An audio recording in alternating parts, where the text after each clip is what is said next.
time for Gordon to start. The fireman looked back towards the conductor's van and saw something green waving. Right away, mate. He thought the conductor had waved his flag.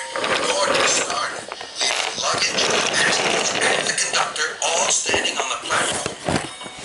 Everyone was very surprised and cross.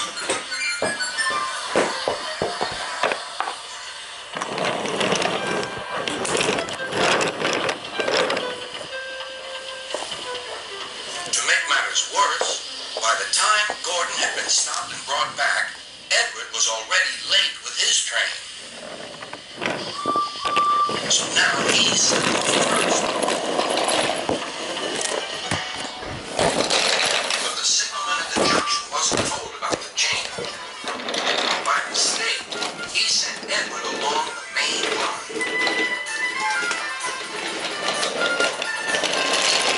Gordon was sent along the branch and arrived across on one of the sidings near the harbor.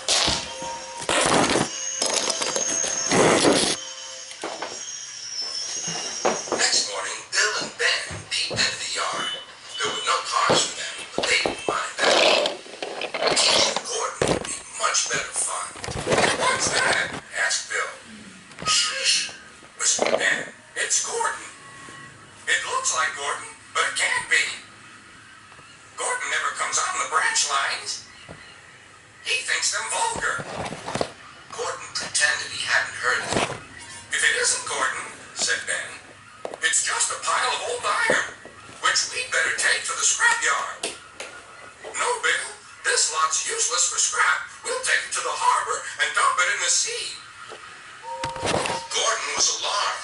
"I am Gordon. Stop! Stop!" When Bogo suddenly arrived, Gordon thought him the most beautiful sight he had ever seen.